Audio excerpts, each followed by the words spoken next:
Hi friends, Stephanie here. I want to ask you a question.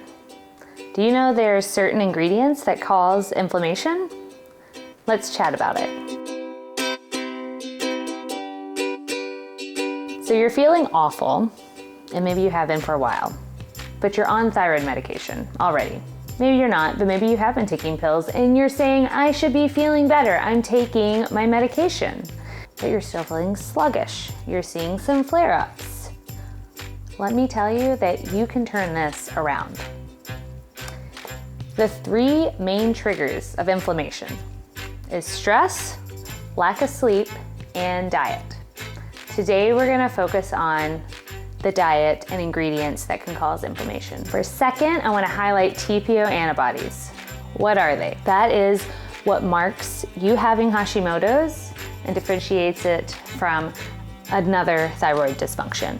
The presence of TPO antibodies means you have Hashimoto's, and the higher the antibodies, the higher the number, the more inflammation that's in your body.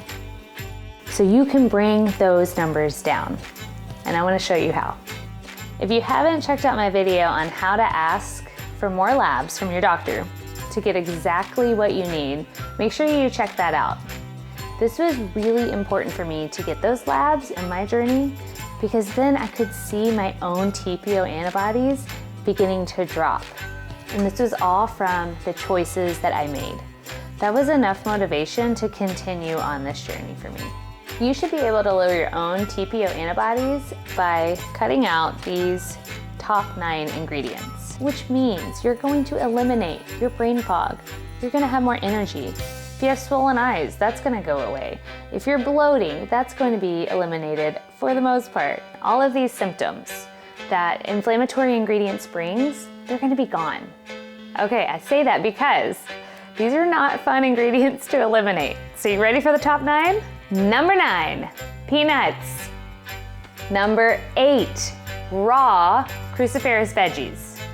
Okay, cooked is essential. You need these things cooked, but raw, don't eat them raw. Broccoli, cauliflower, kale. I'll put the whole list in the comments below. Number 7, white rice. Number 6, corn. Number 5, soy. Number 4, alcohol. Number 3, sugar. Number 2, dairy. You ready for number 1? Gluten. If you're interested in the science behind all of these foods, I would recommend checking out Dr. Aviva Romm's book, The Adrenal Thyroid Revolution. Again, you can get this from your library, you can get this on thriftbooks.com. It cost me $4 and it has been invaluable. Haven't scared you away yet, you're still with me. Let's break down the top 9. And I want to share with you my favorite swaps because let's look at this instead of cutting ingredients out, let's look at it as swapping them. We live in the best time. It is so easy to swap some of our favorite ingredients out so we can still enjoy them. Number 9, peanuts. This one's pretty easy to swap out.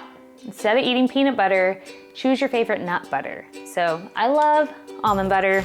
I get this at Costco.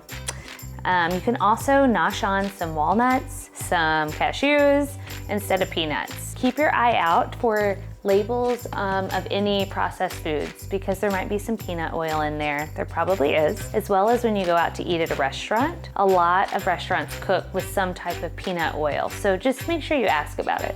Number 8, raw cruciferous veggies. Again, raw. They are essential cooked in your diet. So eat them steamed, eat them sauteed, eat them roasted. And again, I'll leave a list of those veggies in the comments below.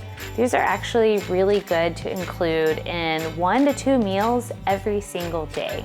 Number 7, white rice.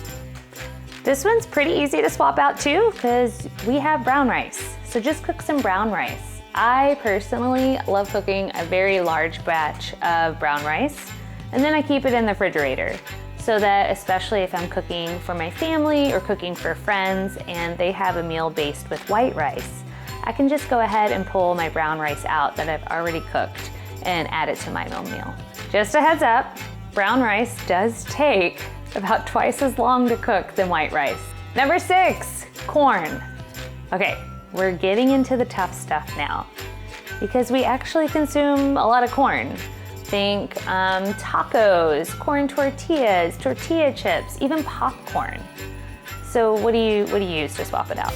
So I personally loved, instead of tacos, I'll make mine into a bowl or salad. I also love to have plantain chips, and that's a great addition to any taco meal. If you just need a crunch, I love snap peas. Again, I'm going to Costco, y'all. I also love Simple Mills almond flour crackers.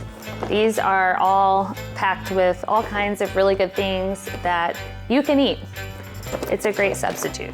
Number 5, soy. Soy is in everything packaged. So I encourage you to eat as close to nature as you can, which means just eating things that grow from the ground, avoiding packaged foods as much as possible. And you're most likely gonna be able to avoid soy. Restaurants love to cook with soy as well, so make sure you ask whenever you go out to eat what the food is cooked in.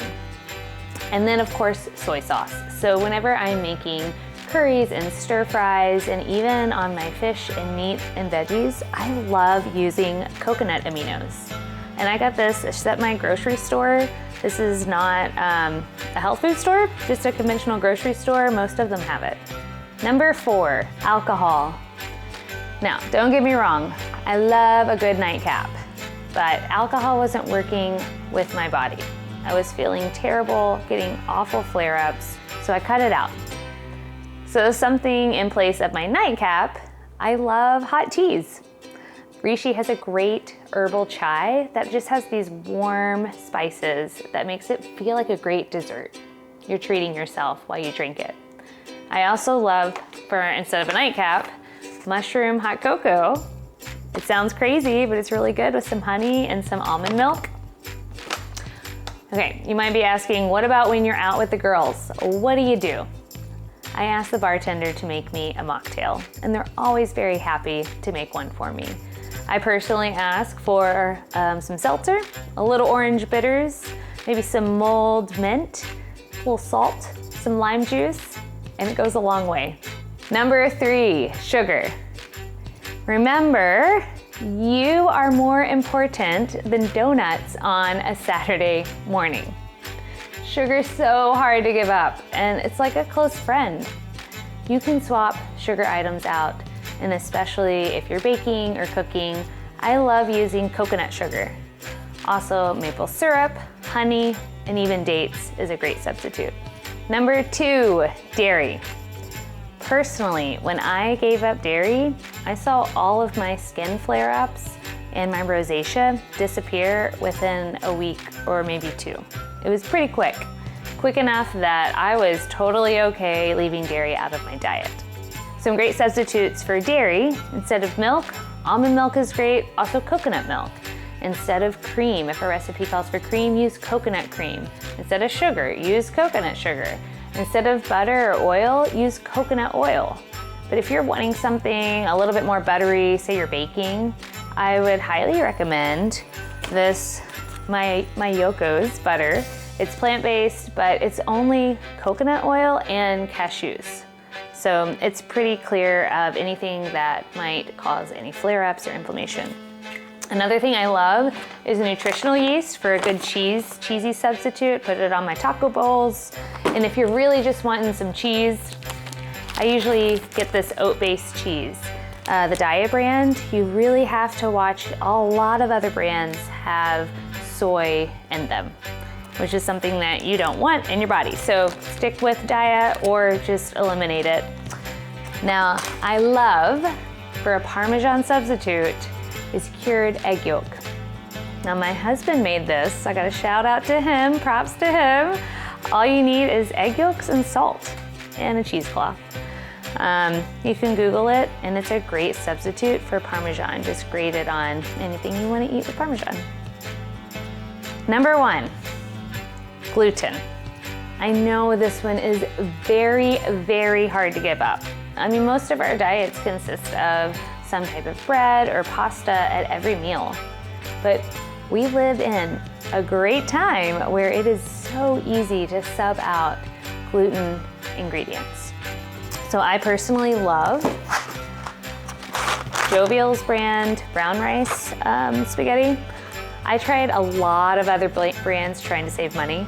The textures and a lot of other pastas are just not up to par. But this is pretty close to regular pasta texture-wise. I love this one. Worth it. It's worth the extra $2. Another thing that I love is from Costco, these Sunrise Energy bars. So it's a great granola bar that is packed full of a lot of really good things. Oats, dried fruits, flaxseed, quinoa, coconut, a lot of good stuff in here. Just a great snack to have that is gluten-free.